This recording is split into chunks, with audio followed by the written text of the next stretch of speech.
श्री शिवाय नमस्तुभयम। दोस्तों, जैसा कि आप सभी लोग जानते हैं कि 4 मार्च 2026 यानी बुधवार को पड़ रही है चैत्र महीने की कृष्ण पक्ष प्रतिपदा तिथि।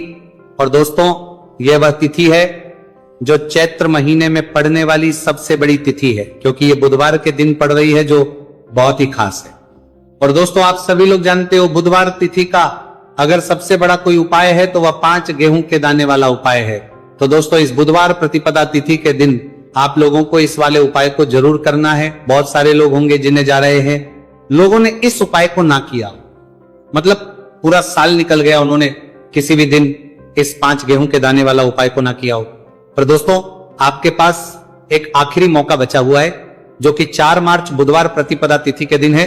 तो इस दिन आप लोगों को इस वाले उपाय को जरूर कर लेना है। भले ही आपने पूरे साल भर इस उपाय को किया हो, पर अगर आपने इस चैत्र महीने के बुधवार प्रतिपदा तिथि के दिन अगर इस वाले उपाय को कर लिया तो आपको इस उपाय को करने का वह फल मिलेगा जिसकी आपने कभी कल्पना भी नहीं करी होगी। इसीलिए आप लोग इस वाले उपाय को एक बार जरूर कर लेना, ताकि आप लोगों के हाथ से यह मौका ना जा सके और आपको इस उपाय को करने का फल मिल सके। दोस्तों, यह उपाय पंडित जी ने अपनी अभी की ही शिव महापुराण की कथा में बताया है, जिस उपाय को आज हम आपको बहुत अच्छे से समझाने वाले हैं। इस वीडियो को देखने के बाद इस उपाय को समझने के लिए आपको कोई और वीडियो को देखने की जरूरत नहीं पड़ेगी। तो चलिए दोस्तों, उपाय को शुरू करते हैं। देखिए, ये इस चैत्र महीने के बुधवार प्रतिपदा तिथि के दिन ये इतना खास होता है, इतना महत्वपूर्ण होता है, देखा गया है। कभी कभी बड़े बड़े पूजा पाठ अनुष्ठान से जो मनोकामना पूर्ण नहीं होते, वह चैत्र महीने के बुधवार प्रतिपदा तिथि के दिन एक छोटे से उपाय करने से ही आपकी मनोकामना पूर्ण हो जाती है। और बहुत सारे लोगों ने इस उपाय को किया भी है और उनको इस उपाय को करने का फल भी जरूर मिला है। अगर आप लोग भी इस उपाय को करना चाहते हैं तो आप इस उपाय को पहले अच्छे से समझ लेना, सुन लेना, उसके बाद करना, आपको इस उपाय का फल जरूर मिलेगा। और इस उपाय को कर लेने से आपके घर में चाहे किसी भी प्रकार दुहक और समस्या क्यों ना चल रही हो, आपको उसका कारण भी नहीं पता है कि भाई ये समस्या किस कारण से चल रही है, उसका कुछ भी कारण हो सकता है, जैसे पितृदोष हो सकता है या किसी भी तरह का मंगल दोष भी हो सकता है। तो इस दिन आप लोगों को ये वाला उपाय कर लेना है। ये एक ऐसा उपाय है जिस उपाय को अगर किसी विशेष दिन पर किया जाए तो भाई उस विशेष दिन का जो है वो तो हमें मिलता ही मिलता है, पर हमने उस दिन पर इस 5 गेहूं के दाने वाला उपाय को किया है तो हमें उससे भी बड़ा फल मिलता है, और फल बहुत जल्दी मिलता है, क्योंकि आप इस उपाय को बहुत ही बड़े और विशेष दिन पर कर रहे हो। तो चलिए अब उपाय के बारे में बात करते हैं, लेकिन उससे पहले आप लोगों को यह जानना आवश्यक है कि आखिर ये उपाय किस समय करना है, किसको करना है और कैसे करना है। तो चलिए हम आगे आपको वीडियो में एक एक करके बता देते हैं। लेकिन उससे पहले अगर आप लोग हमारे चैनल पर नए हैं तो हमारे चैनल को सब्सक्राइब कर लेना, इस वीडियो को लाइक करके कमेंट बॉक्स में श्री शिवाय नमस्तुभयम ओम नमः शिवाय जरूर टाइप कर देना। तो दोस्तों, इस 5 गेहूं के दाने वाला उपाय को हमें इस बुधवार प्रतिपदा तिथि के दिन कैसे करना है, किसको करना है, किस समय करना है और कहां पर करना है, ये सारे सवालों के जवाब आपको इस वीडियो में मिल जाएंगे। और जो ये वीडियो देखेगा भाई, उसको 5 गेहूं के दाने वाला उपाय जरूर करना चाहिए, क्योंकि इस दिन 5 गेहूं के दाने वाला उपाय जरूर करना चाहिए। गेहूं के दाने का भी ही बड़ा और विशेष महत्व होता है। और जब बात आ जाए 5 गेहूं के दाने की, तो यह सोने पर सुहागा वाली बात हो जाती है, और ये एक बहुत ही बड़ा उपाय हो जाता है इस बुधवार प्रतिपदा तिथि का। तो अब दोस्तों, इस 5 गेहूं के दाने वाला उपाय को आखिर करना किसको है, सबसे पहले हम लोग वो बात जान लेते हैं। तो देखो, घर की जो बड़ी माताएं बहनें होती हैं, उन माताओं बहनों में से कोई भी एक बड़ी माता बहन इस वाले उपाय को कर सकती है। और अगर आप चाहें तो अपने घर में से सभी सदस्यों को भी इस उपाय को करवा सकते हैं। अगर किसी व्यक्ति की खुद की कोई मनोकामना है, खुद की कोई दुख और परेशानी है जो कि वो अपने लिए ही करना चाहता है, इस वाले उपाय को तो वो खुद अपने लिए भी कर सकता है। बाकी अगर कोई घर में से ऐसा है जो कि अपने पूरे घर परिवार की सुख और शांति के लिए यह वाला उपाय करना चाहता है, तो भाई वो भी कर सकता है, उसमें भी कोई दिक्कत वाली बात नहीं है। कहने का मतलब यह है कि इस उपाय को हर एक सदस्य भी कर सकता है, और पूरे घर परिवार के सदस्य के लिए घर की बड़ी माताओं बहनों में से कोई एक माता बहन भी कर सकती है। माताएं बहनें अगर घर में उपस्थित ना हो या वो ये वाला उपाय ना कर पा रही हो, तो फिर घर का कोई बड़ा सदस्य भी इस 5 गेहूं के दाने वाला उपाय को कर सकता है, चाहे फिर वो पुरुष ही क्यों ना हो, उसमें कोई भी दिक्कत वाली बात नहीं है। उसके बाद में दोस्तों जो अगला प्रश्न निकल कर आता है वो ये इस उपाय को लेकर कि आखिर इस उपाय को हमें किस समय करना है, सुबह के समय करना है कि शाम के समय करना है। तो देखो इस वाले उपाय को आप लोग सुबह के समय भी कर सकते हो और शाम के समय प्रदोष काल में भी कर सकते हो। दोस्तों किस समय कर पा करेगा हो। अब अगर आप पूछो कि भाई साहब सबसे उत्तम समय कौन सा रहेगा इस 5 गेहूं के दाने वाला उपाय को करने का, तो हम आपसे बस यही कहेंगे कि इस उपाय को आप सुबह के समय करेंगे तो ज्यादा बेहतर होगा। बाकी अगर के समय भी करेंगे तो भी अच्छा होगा, उसमें कोई भी दिक्कत वाली बात नहीं है। तो अब दोस्तों जो अगली सबसे बड़ी और महत्वपूर्ण बात आती है वह यह आती है कि सुबह अगर हम उपाय को करेंगे तो हमें कितने बजे से लेकर कितने बजे तक के बीच में करना है, और शाम के समय प्रदोष काल में करेंगे तो हमें कितने बजे से लेकर कितने बजे के बीच में करना है। सुबह जितनी जल्दी हो सके आप उपाय को करने की कोशिश करना। बाकी किसी कारणवश लेट भी हो जाओ, थोड़ी देर भी हो जाए तो 10 या 11 बजे तक भी आप उपाय कर लेना, पर 12 बजे से ज्यादा देरी ना हो, ठीक है, इस बात का ध्यान रखना। उसके बाद में दोस्तों अगर शाम के समय प्रदोष काल की बात करें, प्रदोष काल का जो समय है होता है वो शाम के 6 बजे से शुरू हो जाता है। मतलब शाम के 6 बजे से लेकर 7 बजे के बीच का जो समय होता है यह समय प्रदोष काल का समय होता है। इस उपाय को 7 या 8 बजे के बीच में भी कर सकते हो। मतलब शाम के 6 बजे से रात 8 बजे के बीच में आप कभी भी इस वाले उपाय को करते हो, उसमें कोई भी दिक्कत वाली बात नहीं है। परंतु बुधवार प्रतिपदा तिथि के दिन कोशिश करना कि समय के अंतर्गत ही कर लो। किसी कारणवश ना कर पाओ तो थोड़ा देरी से भी कर सकते हो, आपको उपाय का फल जरूर मिलेगा। देखिए गुरुदेव ने बताया है कि जो प्रत्येक महीने पंचमी की तिथि आती है वो हमारे जीवन से सारे संकटों को दूर करने के लिए बहुत ही खास होती है। तो देखिए आज के इस पूरे वीडियो में हम आपको गुरुदेव बताए गए 2 से 3 बहुत ही चमत्कारी उपाय बताने वाले हैं। ये तीनों ही उपाय आपके जीवन के सारे संकट और समस्याओं को समाप्त करने वाले हैं। तो चलिए दोस्तों जान लेते हैं गुरुदेव द्वारा बताए गए सबसे पहले चमत्कारिक और विशेष उपाय के बारे में।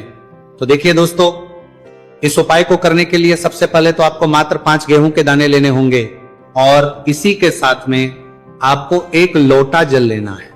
देखिए जल आपको तांबे के पात्र के अंदर लेना है और विशेषकर ये जो जल है आपको अपने घर से ही लेना है। अब देखिए दोस्तों इसी के साथ में आपको जो आपने 1 लोटा जल लिया है इसमें आपको मात्र 1 गुड़ का टुकड़ा भी मिलाना है। पूज्य गुरुदेव ने बताया है कि जब भी हम ये गुड़ का टुकड़ा इस पात्र के अंदर डालते हैं तो ये हमारे जीवन के कई प्रकार के दोषों को समाप्त करने के लिए होता है। देखिए ये जो जल है हमारे जीवन से वास्तु दोष, काल दोष और पितृदोष को समाप्त करने वाला है, तो इसीलिए आपको मात्र 1 गुड़ का टुकड़ा भी इस जल में मिलाना है। अब देखिए दोस्तों मात्र इन सभी सामग्रियों को सीधे लेकर के आपको पहुंचना है भगवान शिव के मंदिर में। केवल आपको एक विशेष बात का ध्यान रखना है कि आपने जो 5 गेहूं के दाने लिए हैं ये कहीं से भी टूटे हुए खंडित नहीं होने चाहिए, इस बात का आपको विशेष कर ध्यान रखना है। देखिए शिव मंदिर बचने के बाद सबसे पहले तो आपको अपना मुख उत्तर दिशा में कर लेना है तथा दक्षिण दिशा में आपको बैठ जाना है। लेकिन शिव मंदिर में यदि भीड़ अधिक है तो फिर आप किसी भी दिशा में बैठकर इस उपाय को कर सकते हैं। देखिए इस उपाय को करने के तक लिए सबसे पहले तो आपको एक कार्य करना है। आपके पास जो 5 गेहूं के दाने हैं इन्हें आपको अपने हाथ में लेना है और आपने जो ये गुड़ से युक्त जल तैयार किया था ये जल आपको इन गेहूं के दाने पर डालना है। यानी कि आपको ये जो गेहूं के दाने ही शिवलिंग पर गीले के ही अर्पित करने हैं, क्योंकि सूखी चीजें हम कभी भी शिवलिंग पर अर्पित नहीं करते हैं। अब देखिए दोस्तों आपको एक कार्य करना है। आपके पास 5 गेहूं के दाने हैं तो इनमें से आपको 4 गेहूं के दाने अलग कर लेने हैं और ये जो 4 गेहूं के दाने हैं इन्हें आपको एक साथ शिवलिंग पर जहां श्री गणेश जी का स्थान होता है, यानी कि शिवलिंग के सीधी तरफ जहां पर गणेश जी विराजमान होते हैं वहां पर आपको 4 गेहूं के दाने अर्पित कर देने हैं और आपको श्री शिवाय नमस्तुभयम या फिर ओम नमः शिवाय इस मंत्र का कम से कम 11 बार जाप कर लेना है। देखिए आपको 4 गेहूं के दाने शिवलिंग के सीधी तरफ अर्पित कर देने हैं। अब इसके बाद आपके पास जो अंतिम गेहूं का दाना बचा हुआ था 5वां गेहूं का दाना, इससे आपको जो आपके पास जल का पात्र है उसमें डाल देना है, और ये जो जल है इसे आपको धीरे धीरे भगवान शिव के शिवलिंग पर ही अर्पित कर देना होगा। श्री शिवाय नमस्तु भयम इस मंत्र का लगातार जाप करते हुए गुरुजी ने बताया है, ये जल आपको इतने धीरे धीरे अर्पित करना है कि आप जल समर्पित करते हुए कम से कम 11 बार श्री शिवाय नमस्तु भयम इस मंत्र का जाप अवश्य कर सके। अब आपको शिवलिंग के सामने बैठकर थोड़ी सी देर मंगलेश्वर महादेव का स्मरण कर लेना है, क्योंकि विशेषक यह प्रतिपदा तिथि बुधवार के दिन पड़ी है, इसीलिए आपको अवधूतेश्वर महादेव का स्मरण करना है। अब आपको आपके जीवन में जो भी असफलताएं चल रही हैं उन्हें दूर करने की प्रार्थना कर लेनी है। व्यापार में अगर आपको सफलता नहीं मिल पा रही है, आपका बच्चा पढ़ाई लिखाई नहीं कर पाता है, या फिर आपके विवाह में विलंब हो रहा है, तो जिस भी प्रकार की आपकी समस्या है उसे आपको महादेव के समक्ष रख देना है।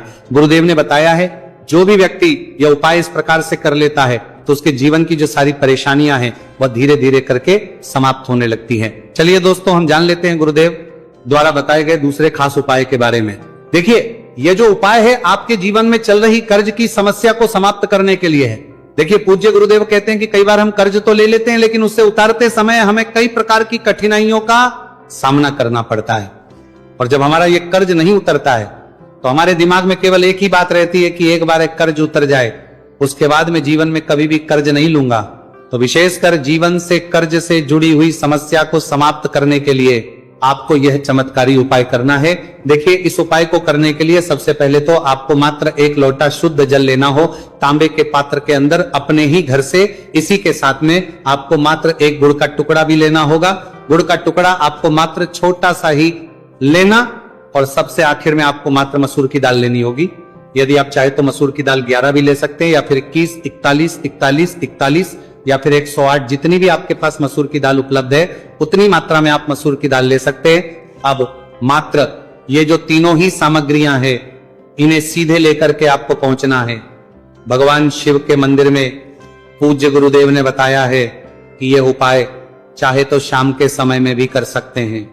शाम को प्रदोष काल के समय में यदि आप यह उपाय करते हैं तो आपके लिए सर्वोत्तम होता है। प्रदोष काल के समय यदि आप ये उपाय नहीं कर सकते हैं तो फिर आप ये उपाय सुबह से लेकर के शाम तक किसी भी समय में कर सकते हैं। देखिए, मंदिर पहुंचने के बाद सबसे पहले तो आपके पास जो गुड़ का टुकड़ा है इसे आपको उस जल के पात्र के अंदर डाल लेना है, और ये जो जल है इसे आपको भगवान शिव की शिवलिंग पर धीरे अर्पित कर देना है। श्री शिवाय नमस्तु भयम इस मंत्र का लगातार जाप करते हुए और तुमरुकेश्वर महादेव का स्मरण करते हुए। अब देखिए, आप जो मसूर की दाल लेकर के गए थे इन्हें आपको एक एक करके शिवलिंग पर अर्पित करना है। आपको एक मसूर की दाल शिवलिंग पर अर्पित करनी है, फिर आपको आर्यन मुक्तेश्वर महादेव का स्मरण करना है, फिर दूसरी मसूर की दाल आपको शिवलिंग पर अर्पित करनी है, फिर आपको आर मुक्तेश्वर महादेव का करना है। गुरुजी ने बताया है कि चाहे आप 11, 20, 51 जितनी भी आप मसूर की दाल लेकर के आए हैं उतनी ही बार आपको आर्यन मुक्तेश्वर महादेव का स्मरण करना है, और एक एक मसूर की दाल आपको शिवलिंग पर अर्पित कर देनी है। पूज्य गुरुदेव ने बताया है कि जो भी व्यक्ति लगातार 5 बुधवार इस उपाय को कर लेता है तो गुरुजी ने बताया है कि इस उपाय को करने के बाद हमारे जीवन में धन प्राप्ति के रास्ते कहीं ना से खुल जाते हैं। तो इस प्रकार से आप कर्ज मुक्ति के लिए दूसरा उपाय कर सकते हैं। अब दोस्तों, हम जानते हैं तीसरे विशेष और चमत्कारिक उपाय के बारे में। देखिए, ये उपाय विशेषकर ऐसे लोगों को करना है जिनके शरीर में कोई भी रोग हो गया है, कोई भारी बीमारी हो गई, या फिर जिनके बिजनेस में व्यापार में बढ़ोतरी नहीं हो पा रही, लगातार उनका व्यापार ठप होते जा रहा है, या फिर उन्हें अपने नौकरी में पदोन्नति नहीं प्राप्त हो पा रही है, या फिर यदि जीवन में धन की प्राप्ति नहीं हो पा रही है, तो विशेषकर ऐसे लोगों को यह उपाय करना है। देखिए, इस उपाय को करने के लिए आपको मात्र 1 लोटा शुद्ध जल लेना होगा, तांबे के पात्र के अंदर अपने घर से। अब देखिए, इसी के साथ में आपको मात्र 5 बेलपत्र लेनी है। देखिए, यदि आपको बेलपत्र प्राप्त नहीं हो पाती है तो आप शिवलिंग पर चाहिए हुई बेलपत्र को पुनः शुद्ध जल से धो करके उनका उपयोग कर सकते हैं, लेकिन आपको ध्यान है कि जो बेलपत्र है वो कहीं से भी टूटे हुए खंडित नहीं होनी चाहिए। तो देखिए, आपको मात्र ये जो दोनों ही सामग्रियां हैं इन्हें लेकर के पहुंचना है भगवान शिव के मंदिर में। यह उपाय भी आप सुबह से लेकर के शाम तक किसी भी समय में कर सकते हैं। देखिए दोस्तों, मंदिर पहुंचने के बाद सबसे पहले तो आपके पास जो 5 बेलपत्र हैं, इन 5 ही बेलपत्र की डंडी को आपको पकड़ करके और शिवलिंग पर जहां श्री गणेश जी का स्थान होता है वहां पर आपको ये बलपत्रियां स्पर्श, आपको ये बलपत्रियां रखनी नहीं है, केवल आपको टच करवानी है। आपको पांचों बेलपत्र को एक साथ स्पर्श करवानी है। बेलपत्र को स्पर्श करते समय आपकी जो भी मनोकामना हो, चाहे आपको व्यापार, चाहे आपकी व्यापार से जुड़ी हुई कोई भी मनोकामना हो, या फिर आपकी नौकरी के लिए, या फिर आपकी अपनी किसी भी प्रकार की मनोकामना हो जिसके लिए आप ये उपाय कर रहे हैं, तो उस मनोकामना की पूर्ति के लिए आपको प्रार्थना कर ले हैं।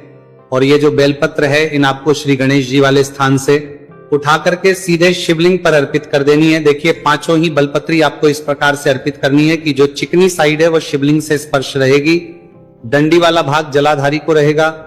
इस प्रकार से आपको ये 5 ही बेलपत्रियां शिवलिंग पर अर्पित कर देनी है। अंत में जो आपके पास एक लोटा शुद्ध जल है, इसे भी धीरे धीरे भगवान शिव के शिवलिंग पर ही अर्पित कर देना होगा। श्री शिवाय नमस्तुभयम् इस मंत्र का जाप करते हुए पूज्य गुरुदेव ने बताया है कि जो भी व्यक्ति बुधवार के दिन पड़ने वाली इस विशेष प्रतिपदा तिथि पर यदि उपाय कर लेता है, तो उसके जीवन की कोई ऐसी मनोकामना नहीं जिसे हमारे महादेव परिपूर्ण ना कर सके। तो इस प्रकार से आपको सुंदर सा उपाय भी करना है। तो दोस्तों, ये थे पूज्य गुरु जी द्वारा बताए गए